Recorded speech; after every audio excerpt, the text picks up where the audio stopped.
Hello people on this internet, Krazapar here again, doing another review. This time we're doing another review on Rotor.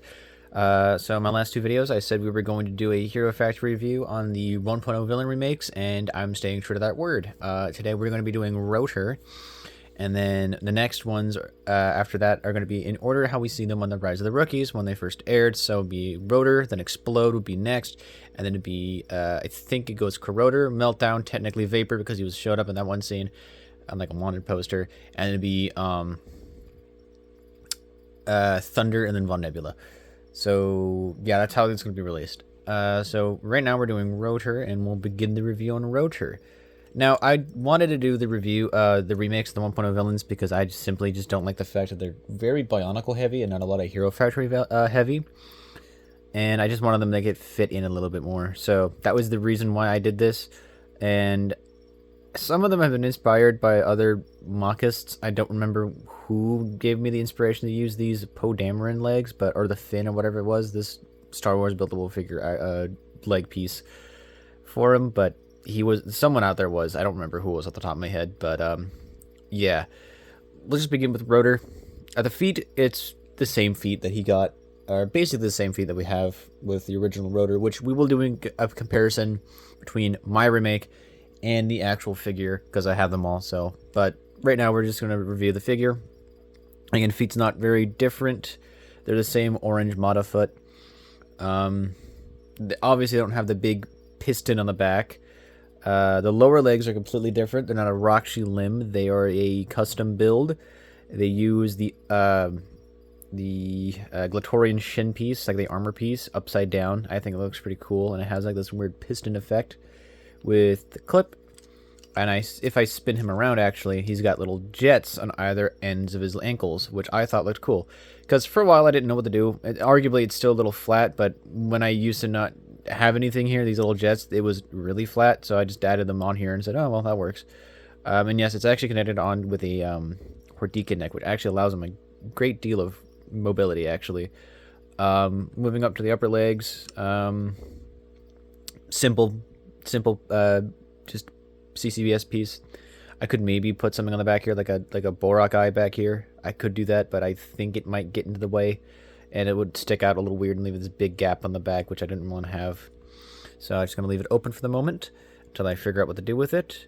Again, upper legs are very simple. He still uses the Vaki torso, I believe. Yeah, Vaki torso for his lower waist. And I'm actually quite happy that I was able to keep it generally the same build, at least for the torso-wise, using like the Unico torso and whatnot. Get the rotors out of the way. Yeah, it's super neat. It's basically the same little torso design, just modified ever so slightly so that it doesn't be too cluttered and whatnot. The arms I changed, so the upper arms use just normal CCBS torsos, a small 3-length armor piece in orange, and then has a gunmetal armor plate on the top. And then the arms are a custom build using just a handpiece, and then the Hordika neck, because I wanted to give him hands. I did not like the actual figure not having hands for either hand, so I gave him hands. This side has the meteor blaster, so it's basically whatever. But on this side, it's different. I have his gas canister, or whatever this thing is supposed to be, and on his wrist or his arm, he has a little pressure valve right there. Little printed tile piece that's supposed to there we go, you can kind of see it there. It's supposed to represent like the pressure or whatever in the gas tank. So that was a cool little deal I had added. This torso piece right here, I'm really happy this was able to sit flush, because it also ties a Rotor with the rest of the villains using a scroll piece at some point. So this is really cool to have. Not all of them. It's really just a couple, but still, I liked having that on there. It adds more orange and gives it a bit more unique design. The backpack, the jet actual Rotor, not really changed much. I think it just uses a different color scheme than the actual torso, figure, and I just gave it a bit more like greebly look to it and made it a little bit more different. And blades are the exact same. Originally, what I wanted to do was I was going to use these gears here, right? And I was going to make a gearbox, which is why I was using this. And I wanted to put a knob on the back right here. So when you spun it, it actually just spin independently, and you can just spin them like that. but I couldn't quite get that to work with the cramped space, and it always looked a little bit too big and it go a little too high, so I just shrunk it down and scrapped the idea for the box, because now it looks decent and doesn't look too dorky. So that was an important part. Also, I just used the hand and like a Bora guy just for it, and then he's got like some gear here because, again, I just wanted to add a little bit more detail. The hoses still run through his torso. He's still got the one going around his torso, now at the back, and he's still got one going from here, from the chest out to his arm for the gas canister.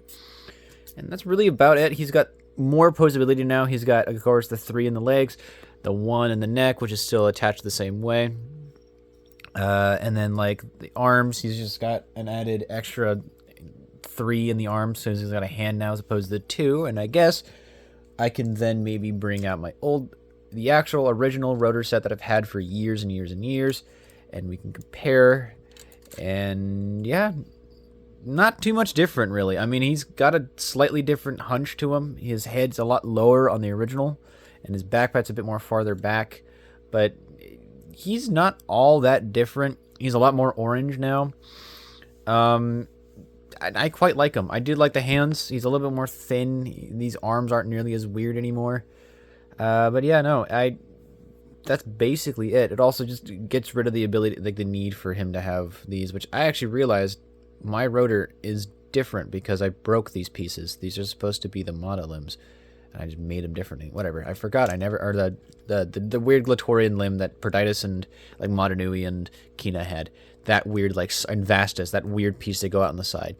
He had those two, and those broke a while ago, and haven't replaced them yet. And I should probably replace them, but that's future me's problem, not mine. So that's basically it. Yeah, I think I did a decent job on him. Yeah, I mean, everything is basically the same about him.